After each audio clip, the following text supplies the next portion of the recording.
about reviewing a Royal Enfield Himalayan in this Bhutan mountains, that too fully fogged up.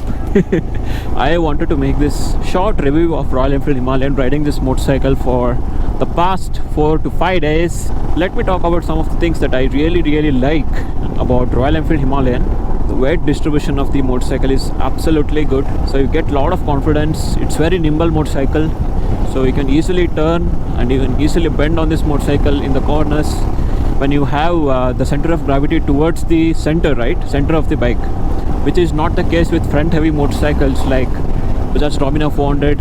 Coming from a Dominar 400, I didn't feel any issues with the height, even though this is an adventure tourer motorcycle, proper adventure tourer motorcycle. It has spoke wheels. Usually the adventure tourer motorcycles are slightly on the taller side, but this one I'm able to ground both of my toes. I'm around 5'8" to 5'9", but I'm able to easily ground both of my toes, so you don't feel any issues with the seat height, unlike KTM Adventure 390, which is slightly on the taller side, again 860 millimeters.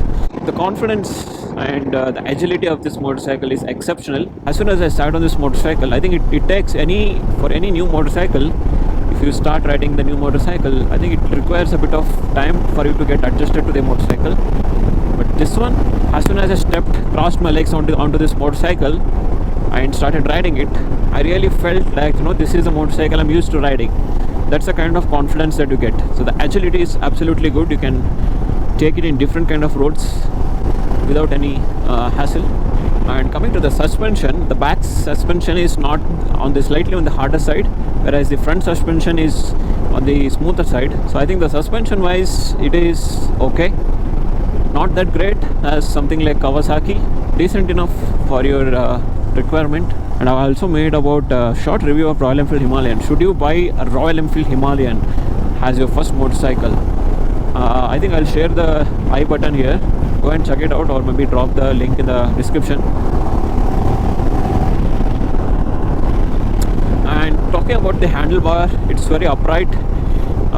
Not too upright. I think you may want to go for aftermarket handlebars, but I think I'm using the stock handlebar and I didn't feel any shoulder pain or sort of arm pain, anything of that sort. It's very upright, very good for touring all day long. So let's talk about the off-road capability of this, because that's what this motorcycle is meant to be. So the kind of confidence that I get on this motorcycle, guys, when I'm doing an off-road is exceptional, guys. Come on. And you don't have to worry about the alloys here. If you are taking a sharp pothole or a stone, you can just go with it without any regret. So that confidence, you won't get it in alloy wheels and not spoke wheels. One of the advantages of keeping the motorcycle light, right? I think Royal Enfield Himalayan, the curve weight is about 190 kgs. So if you see the front suspension, it is not putting much of the pain on my hands or shoulders, but if you see my back, my ass is paining. So that's why you want to stand up and ride.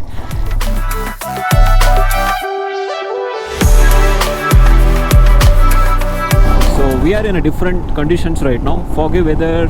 Suddenly the weather changed here. So see how the fog is coming up. All clouds. We are amidst the clouds now. I cannot see anything literally over the left side. Glad that I'm able to see the roads. What a view, man. What a place to ride. So some of the things that I don't like about Royal Enfield, which needs to be worked upon, definitely the brakes. The front brake is not that punchy. If I compare this with something like Dominar 400 or a KTM Duke 390 or Adventure 390, those brakes are really punchy. When you turn on the ABS, this one takes a bit of time to bring your motorcycle to the halt. So the brakes are not that punchy and responsive. But I think putting the bigger discs definitely adds on to your weight of the motorcycle. That's where the tuning will be done for adventure motorcycles. But I think little bit the front brake, I think, needs to be worked upon. When I'm overtaking a truck in the highways, or when I'm overtaking any vehicle in these narrow curves, I need a good amount of torque to be able to get that confidence to overtake it easily. That is something which I am not getting on this motorcycle, because the torque is not that, again, on the higher side. It's slightly in the mid-range. I think horn and all I'm okay. Now talking about the headlights of the Royal Enfield Himalayan, if you see this clip, okay, this is having a good light, man. I wasn't expecting this brightness from Royal Enfield Himalayan headlight. I think the headlights do a decent job. It's good lights according to me. But if you are touring in a highway pitch dark situation, you might need those LED lights similar to what we have it in Dukes and Domino 400. But I think headlights does a good job. Stock headlights I'm talking about. So obviously people fit in the fog lamps. They don't have any issues whatsoever. Exhaust note, I think it is perfectly sounds like a adventure tourer motorcycle. Good for a single cylinder adventure tourer motorcycle.